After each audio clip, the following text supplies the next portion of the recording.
नहमदुहु व नुसल्ली अला रसूलिल करीम। अगर ये है तो सबके लिए हो, अगर ये है तो सबके लिए हो, ये जिद हमारी है। बस इस एक बात पे पूरी दुनिया से जंग जारी है।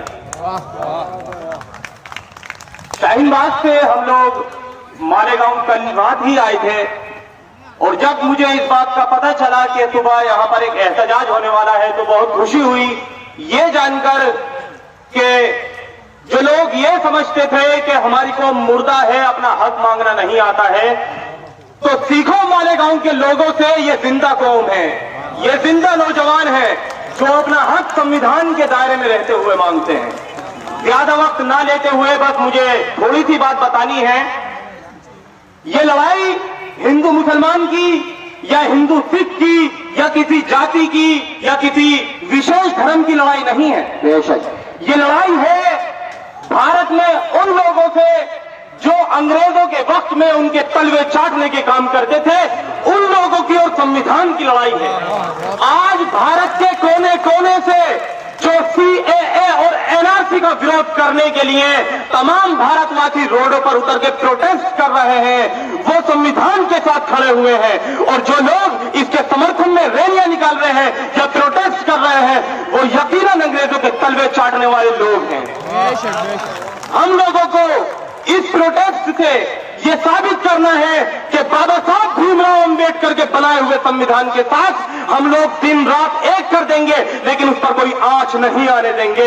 यही सच्चे मुसलमान की पहचान है, यही हिंदुस्तान की पहचान है।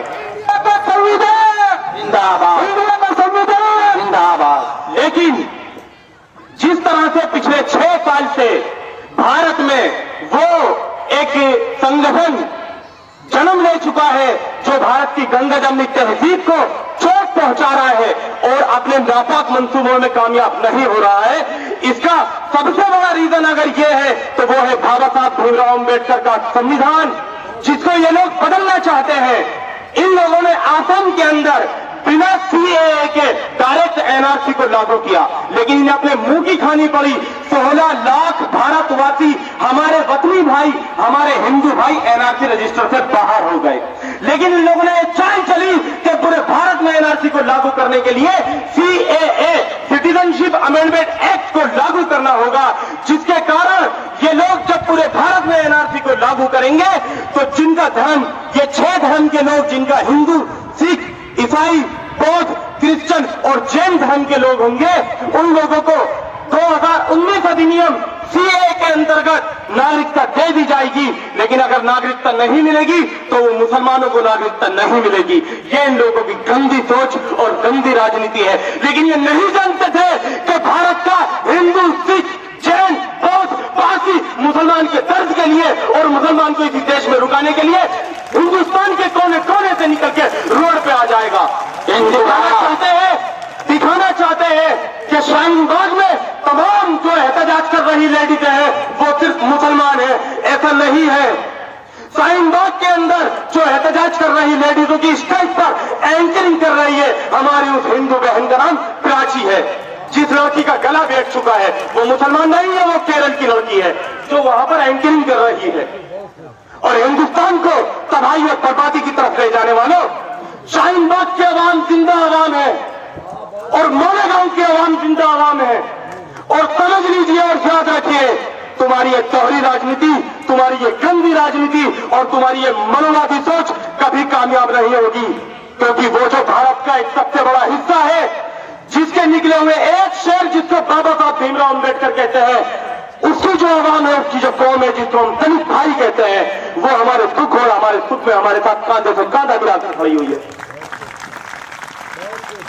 मेरी कौम के गंभीर नौजवानों, याद रखो तुम लोग, जिस दिन तुम मुत्तहिद हो गए और जिस दिन तुम मुनज़्ज़म हो गए, रब्बे काबा की कसम इसका दाग तुम्हारे पैरों में पड़ा हुआ होगा। लेकिन शर्त सिर्फ एक है, हाथ जोड़कर अल्लाह का वास्ता देकर आज आप लोगों के बीच अगर बोलने का मौका मिला है तो एक गुजारिश करके जरूर जाऊंगा, मुत्तहिद हो जाओ, मुनज़्ज़म हो जाओ।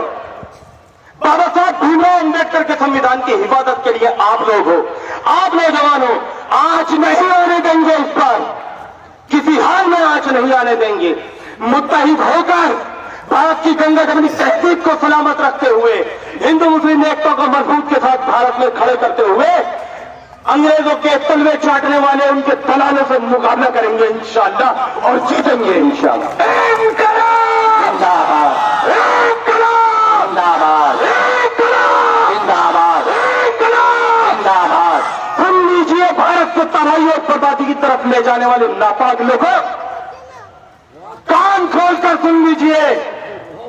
जब तक जान में जान है, जब तक हाथों में संविधान है, जब तक दिल में अल्लाह का खौफ और ईमान की जान है, ईमान की मजबूती है, सीएए जैसे, एनआरसी जैसे, एनपीआर जैसे काले कानून का तुम्हारी आंखों में आंखें डालकर विरोध करते रहेंगे, करते रहेंगे, करते रहेंगे।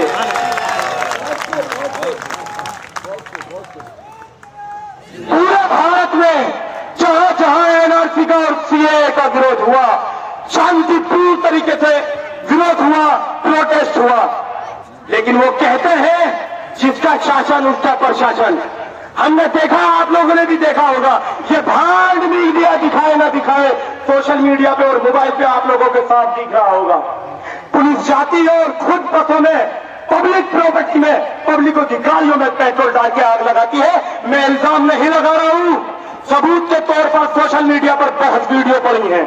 वर्दी के साथ जो लोग पब्लिक प्रॉपर्टी में आग लगा रहे हैं और उनके साथ सिविल ड्रेस में नकाब डालकर अपने चेहरे पर पब्लिक प्रॉपर्टी में आग लगाते हैं। मेरे भारत का संविधान मुझे इजाजत देता है आवाज उठाने की। मैं पूछना चाहता हूं प्रशासन के, कब उन लोगों पर दिल्ली पुलिस पर कार्रवाई होगी जिन्होंने पब्लिक प्रॉपर्टी पर, पब्लिक की गाड़ियों में पेट्रोल डालकर आग लगाई? वीडियो चल रही है फेसबुक पर, मैं झूठ नहीं बोल रहा हूं, न इल्जाम लगा रहा हूं,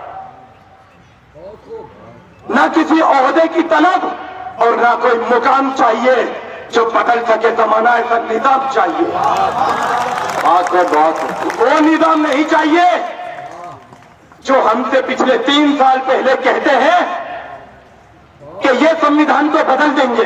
तुम्हारे क्या, तुम्हारे पास में हिम्मत नहीं बाबा साहब के संविधान को बदलने की, क्योंकि याद रखो, जब जब तुम अपनी नापाक निगाह बाबा साहब के संविधान के ऊपर उठाओगे, हमारा सीना पार करना होगा पहले, और वो सीना जिसमें ईमान की कुव्वत और ईमान की ताकत है।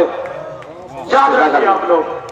बस आप लोगों से इजाजत लूंगा आजादी के गीत के साथ, और बताना चाहता हूं, ये जो हम कहते हैं, हम क्या चाहते हैं, आजादी है, हक हमारा, आजादी है जान से प्यारी आजादी। ये आजादी हमें भारत से नहीं चाहिए, ये आजादी चाहिए